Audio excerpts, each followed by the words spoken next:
The late summer sun hung low over Willow Creek, bathing Main Street in a golden haze. Heat shimmered above the cracked asphalt, and the distant smell of burgers and coffee drifted from Parker's Grill. It was a sleepy town afternoon, the kind where time seemed to stretch, broken only by the buzz of cicadas and the occasional honk of a passing car. Sergeant Caleb Marshall gripped the steering wheel of his battered 2010 Dodge Ram. At 32, he carried himself with the quiet discipline of a soldier who had spent years perfecting every movement. His dark brown hair was cropped short, his slate blue eyes sharp but calm. A plain black t-shirt clung to his lean, muscular frame, and faded jeans brushed against his scuffed boots. Tucked in his wallet, almost invisible to the world, was the small silver badge of a tomb guard, a symbol few would recognize but one he carried with pride. At 4:45 p.m., Caleb slowed at the red light near Parker's Grill. He tapped his fingers on the steering wheel, waiting. That was when the flash of blue and red lights filled his mirror. His jaw tightened, but his hands never wavered. Years of military discipline held him steady. He guided his truck to the side of the road, gravel crunching beneath the tires. Two officers emerged from the cruiser. The first, Officer Emily Carter, strode forward with brisk determination. She was 29, her chestnut brown hair tied in a tight ponytail. Mirrored sunglasses hid her sharp brown eyes, but her tone was unmistakably firm. Behind her came Officer Michael Hayes, 34, more relaxed in demeanor. His dark hair ruffled slightly in the evening breeze. License and registration. Please, Emily demanded. Caleb met her gaze with calm composure. I was driving the speed limit, officer. But here you go. He handed over the documents without hesitation. Emily inspected them with a raised brow. Caleb Marshall, huh? This truck looks like it's seen better days. You sure it's roadworthy? Caleb pressed his lips into a thin line, his voice steady. It passes inspection every year. Still unsatisfied, Emily ordered him out of the vehicle. Caleb stepped onto the hot pavement, his boots striking with quiet authority. His posture, straight-backed, unflinching, spoke volumes of the discipline drilled into him at the tomb of the unknown soldier. Across the street, a small crowd began to gather outside Parker's Grill. Phones were raised. Voices whispered, some mocking, others curious. Linda Parker, the 60-year-old diner owner with silver hair and a kind face, watched anxiously from the window, recognizing Caleb instantly. Emily circled the Dodge Ram, her tone biting. What do you do for a living, Mr. Marshall? Driving around in this heap doesn't scream steady income, Caleb replied evenly. I serve in the Army, stationed at Fort Myer. Emily smirked. What, like a desk job? You don't look like you're in uniform. Her partner shifted uneasily, but she pressed on. Moments later, she ordered a pat-down. Caleb complied, hands steady against the truck. Her fingers brushed his wallet, pulling out the small silver badge adorned with a wreath and crossed rifles. What's this? A souvenir? She asked with disdain. Caleb's voice dropped firm and deliberate. It's not a souvenir. It's my badge. She tossed it back dismissively. Yeah, okay. Stay here while we run your info. From inside Parker's Grill, Linda's chest tightened. She wiped her hands on her apron and reached for the phone. This isn't right, she muttered. Dialing Fort Myer, she spoke urgently. One of your tomb guards is being hassled by the police. His name's Caleb Marshall. You need to send someone now. On the street, the tension grew heavier. The crowd swelled, some whispering in sympathy, others sneering about his beat-up truck. Emily returned, her expression hard. Your record's clean, but I'm not convinced you're fit to drive. You're coming with us for a sobriety test. Caleb stood his ground, his calm voice edged with steel. On what grounds, officer? I've complied with everything. I haven't broken any laws. Emily's hand shifted toward her holster. Don't make this harder. Get in the cruiser or we'll use force. The murmurs in the crowd sharpened. Disbelief, frustration, judgment. Caleb's heart pounded steady, but he did not flinch. His quiet strength filled the street, even as the air seemed to tremble with what was coming next. The standoff on Main Street stretched longer than anyone expected. Cicadas droned relentlessly, filling the silence between harsh commands and Caleb's calm, measured replies. The crowd had thickened, lining the sidewalk outside Parker's Grill. Some muttered in disbelief. Others recorded every second with their phones. Inside the diner, Linda Parker's voice shook as she finished her call. Captain Laura Bennett, commanding officer at Fort Myer, listened with mounting alarm. At 45, Laura had seen more than her share of soldiers caught in misunderstandings, but this was different. Caleb wasn't just any soldier. He was a tomb guard, one of the most disciplined and scrutinized men in the army. "I'll handle it," Laura said firmly, hanging up before Linda could reply further. She stood in her office, the late afternoon sun casting sharp lines across her uniform.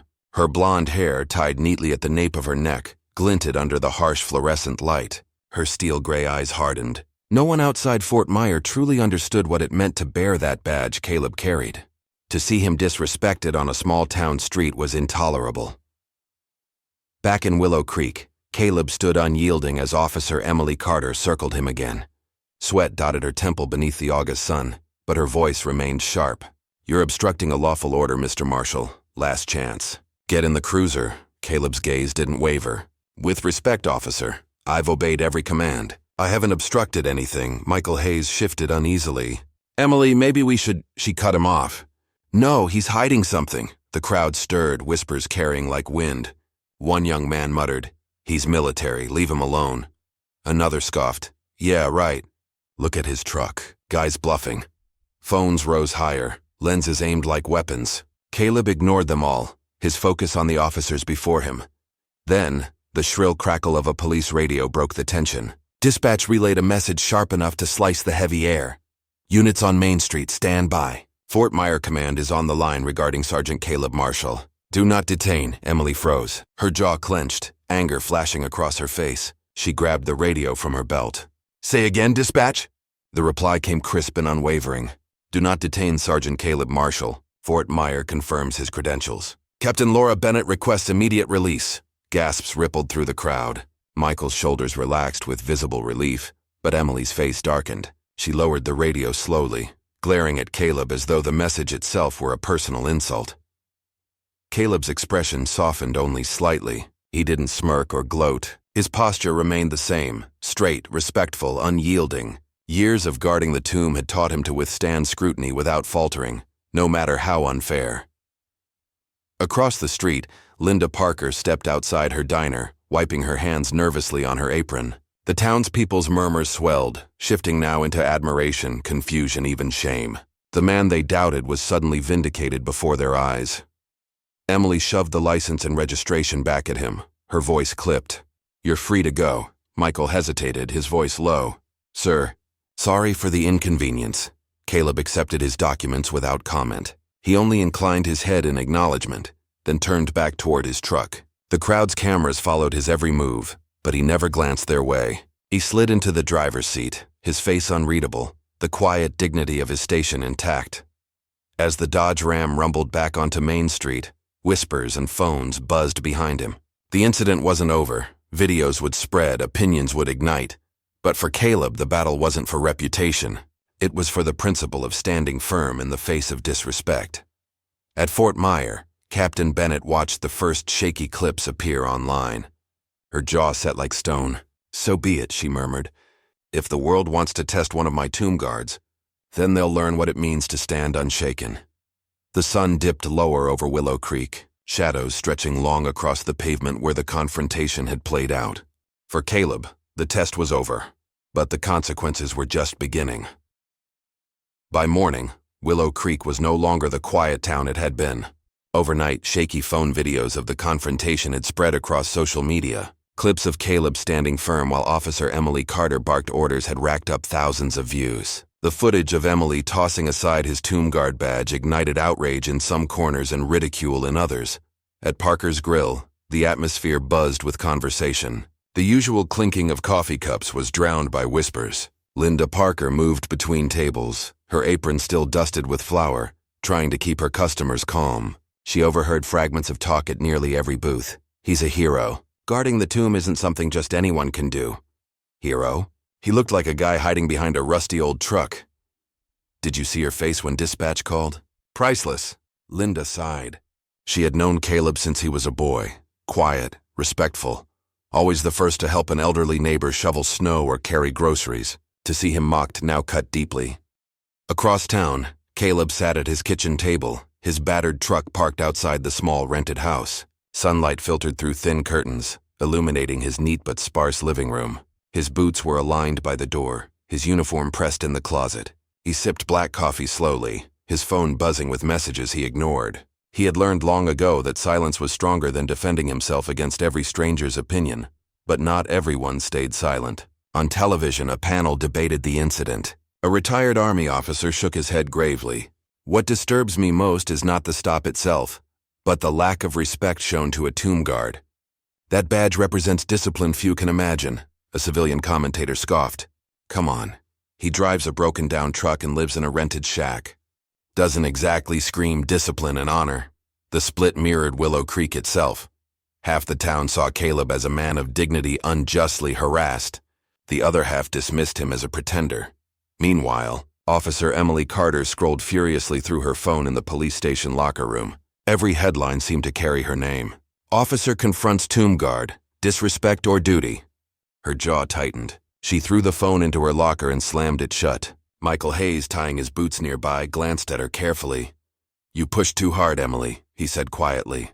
"The whole country's watching now." Her glare cut sharp. "He made me look like a fool. He thinks standing there silent makes him untouchable." Michael shook his head. "No, he stood there because that's who he is. You'll see." Back at Fort Myer, Captain Laura Bennett stood before a formation of soldiers, her voice steady but firm. She did not mention Caleb by name, but her message was clear. The world is watching. Every guard at the tomb represents not just the army, but every fallen soldier. Carry yourselves with dignity, even when dignity is denied to you. The words rippled through the ranks, settling heavily in Caleb's heart when he heard them later. He knew this was only the beginning. The incident had turned a quiet soldier into an unwilling symbol. Whether he liked it or not, the eyes of strangers now followed his every step. Days passed, but the echoes of the Main Street stop refused to fade. Each morning, Caleb Marshall woke at 0500, laced his boots with practiced precision, and followed the same disciplined rituals that had carried him through the tomb guard's exacting standards. Yet outside his home, the world grew louder. Neighbors avoided his gaze when he jogged past on his morning runs. Children pointed, whispering as their parents tugged them away. At the grocery store, he felt the sting of eyes on his back, some sympathetic, others mocking. His beat-up Dodge Ram, once invisible in the small town, had become an unwilling landmark. Inside Parker's Grill, Linda Parker kept a quiet vigil. She defended Caleb whenever gossip rose, reminding customers of the boy she once knew who shoveled snow for her mother without being asked. But her voice was often drowned by louder ones. "He's hiding something. If he's so disciplined, why live like that? Doesn't matter what he drives. Discipline's in the man, not the machine." Meanwhile, the police department simmered with tension. Emily Carter had grown colder. Her pride stung beyond repair. Each shift, she carried herself with an edge, her authority sharpened by resentment. Michael Hayes tried to reason with her, but her words carried bitterness. "He's no saint. Just because some army captain called in doesn't mean he's untouchable." Michael's reply was quiet but steady. "It means you were wrong, Emily, and the whole country saw it." At Fort Myer, Captain Laura Bennett moved quickly to shield Caleb from the storm. She summoned him to her office, her tone measured. The room smelled faintly of leather and polish, the blinds half closed against the afternoon sun. "You don't need to respond to them," she told him firmly. "Every word you say will be twisted. The world's attention span is short. What matters is how you carry yourself now." Caleb nodded silently. His slate blue eyes revealed no frustration, no bitterness, only the steady endurance of a man trained to guard the tomb in rain, snow, and searing heat. That evening, he walked alone through Willow Creek's streets. The setting sun painted the sky crimson, shadows stretching long across the cracked sidewalks. Phones still tracked him, whispers still followed, but Caleb did not alter his stride. Silence had become his armor. On a park bench, a group of teenagers snickered as he passed. "Hey, soldier boy, where's your shiny badge?" one called out mockingly. Caleb neither slowed nor turned his head. His boots struck the pavement with the same measured rhythm as always. Back at Parker's Grill, Linda watched from the window as he disappeared into the twilight. Her heart ached for him, but she also felt something stirring: admiration. The town had seen many men crumble under gossip. Caleb stood tall, unmoved. In that silence, she realized, there was strength far louder than words. The week following the confrontation on Main Street weighed heavily on Willow Creek. Though Captain Bennett had confronted the officers and Linda Parker had defended Caleb with unwavering loyalty, tension still lingered like smoke after a fire. At the Willow Creek Police Department, Sheriff Tom Reynolds called a meeting. His grizzled face was set in a grim line as officers filled the briefing room. He spoke plainly, his voice carrying the authority of decades in uniform. What happened last week cannot happen again. Every one of you will undergo training at Fort Myer. You'll learn what it means to serve, and you'll learn respect. Emily Carter sat near the front, arms crossed, notebook open but pen unmoving. The humiliation of being corrected by Captain Bennett in front of a crowd gnawed at her pride. Yet beneath the anger, something else stirred. A nagging awareness that she had been wrong. Michael Hayes noticed her silence but said nothing. He knew growth often came wrapped in discomfort. Meanwhile, Caleb carried on his quiet routines. The Dodge Ram still rumbled down Main Street, still turned heads, still sparked whispers. He ignored them. His focus remained on discipline, shining his boots, practicing his cadence, preparing his uniform. His oath had not changed. One evening, however, Willow Creek saw its tension reach a breaking point. A bar fight broke out near the outskirts of town. By the time officers Carter and Hayes arrived, fists were flying, bottles shattered against walls, and shouts filled the night. Amid the chaos, Caleb appeared. He had been driving home when he noticed the commotion. Emily's eyes narrowed the moment she saw him. "Stay back, Marshal. This is police business." But when one of the brawlers lunged at Michael with a broken bottle, Caleb reacted instinctively. His movements were precise, efficient, disarming the man with a swift block and pin, controlling him without excess force. The crowd froze, stunned at the sudden display of military discipline. Michael caught his breath. "Thanks, man." Could have been bad. Emily, however, snapped, "You don't get to interfere." "You're not a cop." Caleb straightened, his slate blue eyes steady. "I didn't interfere. I stopped a man from cutting your partner. There's a difference." For a moment, the only sounds were the groans of those arrested and the distant hum of night insects. The onlookers who had gathered outside the bar whispered among themselves, phones once again raised to record. Some saw Caleb as a hero, others as a troublemaker stepping out of his place. Later, back at the station, Sheriff Reynolds listened to both officers' reports. Michael spoke honestly, admitting Caleb's intervention had likely saved him from injury. Emily, however, insisted it was a breach of authority. The sheriff's gaze was heavy as he weighed their words. Authority without wisdom is just power. Authority with respect, that's service. Caleb Marshall understands that. "Do you?" Emily had no answer. Her silence spoke louder than denial. That night, Caleb returned home. The Dodge Ram creaked as he parked it under the dim porch light. His body moved with the same quiet discipline, but his mind replayed the scene. Emily's scorn, Michael's gratitude, the shifting perception of the crowd. Honor was never simple. It demanded action but also restraint. And Caleb knew the hardest battles were not fought with rifles or patrols, but with patience against misunderstanding. Days passed after the bar fight, yet its echoes lingered. Willow Creek buzzed with divided voices, some praising Caleb's decisive intervention, others accusing him of overstepping.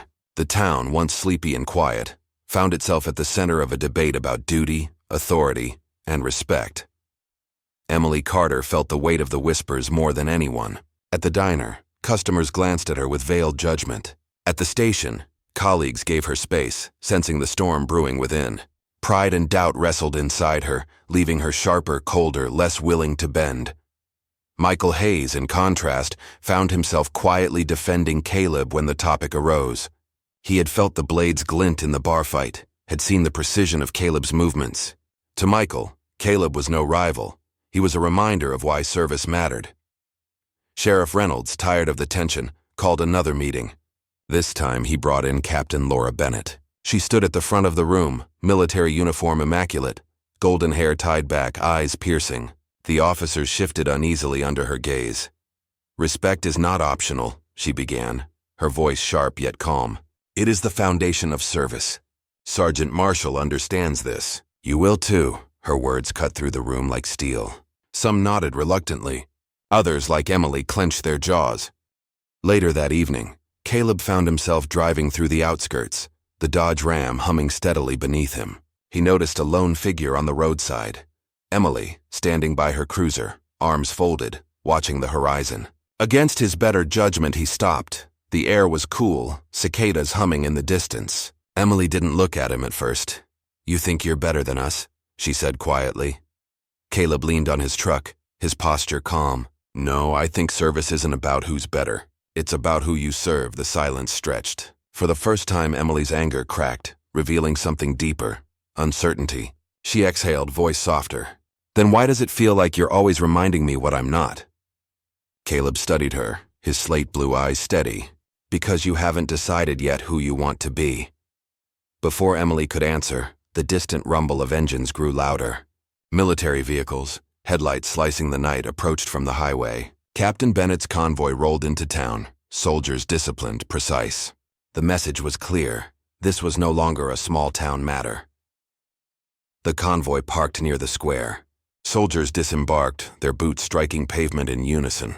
Bennett addressed the townsfolk who had gathered, her voice carrying authority that brooked no defiance. "Discipline is not chains. It is the strength that protects freedom. Willow Creek will remember this." Caleb stood on the edge of the crowd, silent, watchful. Emily, beside her cruiser, watched too, her pride wounded but her eyes no longer as hard. Something had shifted. The line in the sand was clear, and she knew she could not remain on the wrong side forever. The arrival of Captain Bennett's convoy left Willow Creek unsettled. The square was never meant for military vehicles, yet there they stood, imposing silhouettes under the floodlights, a reminder that the town's peace was now under scrutiny. The townsfolk dispersed slowly that night, whispering about orders, discipline, and the strange sergeant who had drawn the army's attention. Caleb returned home late, his mind heavier than his boots. He sat on the porch, cigarette unlit between his fingers, staring at the stars. He had long ago learned that silence was more telling than noise. Tonight, the silence told him Willow Creek was at a crossroads. At the station the next morning, Sheriff Reynolds paced, his nerves frayed. "We've got two choices," he muttered to Hayes and Emily. "We either work with the military or we make this town look like it doesn't need them." His eyes lingered on Caleb as he walked in. "But I don't want our people feeling like strangers in their own home." Captain Bennett soon joined them, her presence commanding. She spread maps across the briefing table. "We're not here to occupy," she explained, her voice steady but firm. "We're here to stabilize. Discipline must take root. You," she gestured toward Caleb, "understand this already. The rest will learn." Emily bristled at the implication, but Michael Hayes leaned forward, studying the maps, curious rather than resistant. Later that day, Bennett asked Caleb to accompany her on a patrol with her soldiers. As they walked through Willow Creek's narrow streets, children peeked from windows, shopkeepers paused at their doors. The soldiers' boots struck pavement in perfect rhythm, an echo of authority in a town unused to it. Emily drove by in her cruiser, watching the formation with unease. For the first time, she noticed how the townsfolk seemed reassured by Caleb's calm stride among the soldiers. He was not an outsider to them. He was a bridge. That evening, Linda Parker's diner became a gathering place. Soldiers sat quietly at booths, eating respectfully, while townsfolk whispered, casting glances between them and Caleb. Linda herself carried coffee to a table where Caleb and Bennett sat. She leaned down, whispering with a smile, "You've stirred something in this town, Sergeant. I just hope it's for the better." Caleb offered no reply, only a quiet nod. Bennett, however, met Linda's eyes and said firmly, "Order is always for the better." Outside, Emily lingered near her cruiser, watching the scene through the window. She felt the gap widening between the way Caleb was seen and the way she was. For once, the anger in her chest was laced with something else: fear of being left behind.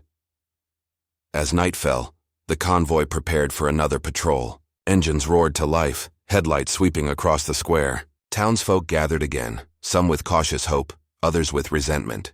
Caleb stood beside Bennett at the front, his expression unreadable. Emily, still in her cruiser, gripped the steering wheel tightly. Willow Creek was no longer the quiet town it once had been. The echoes of authority had settled in its streets, and nothing would be the same again. The city of Belleview, cloaked in dawn's pale light, seemed deceptively calm.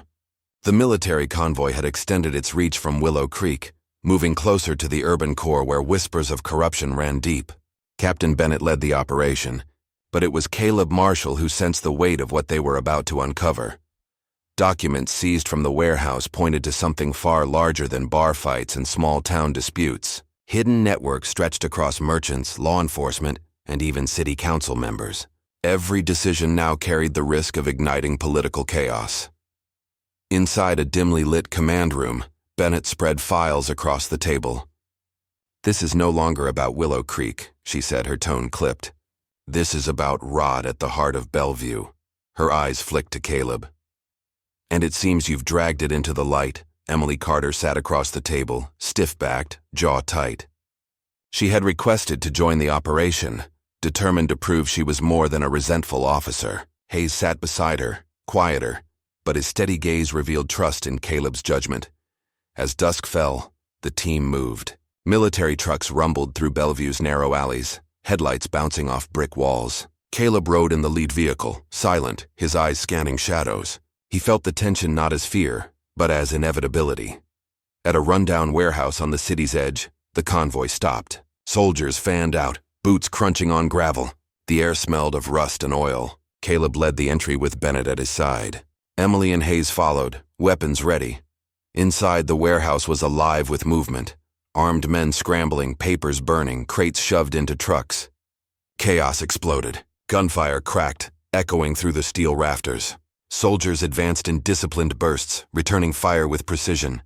Caleb moved like a shadow, calm and deliberate, disarming one attacker, striking another with clean efficiency. Emily covered his flank, her eyes sharp, the hesitation of the past gone. Hayes provided steady cover fire, his voice carrying commands to nearby soldiers. In the chaos, Caleb reached the central office.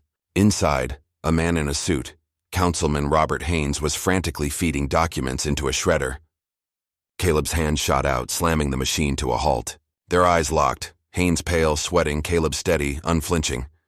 "You think order is chains," Caleb said quietly. "But it's the only thing holding this world together." Bennett entered behind him, flanked by soldiers. Haynes was dragged away, shouting about power and deals that would never end. But outside, the city roared with sirens, the people already stirring as word spread. When it was over, Bellevue stood at the edge of revelation. Corruption had been dragged into daylight, and the soldiers' presence could not be ignored. Emily sat on the steps of the warehouse, helmet in her lap, sweat on her brow, but pride in her eyes. For the first time, she looked at Caleb not with resentment, but with understanding. Bennett stood before the troops, her voice carrying into the night. "Discipline is not chains.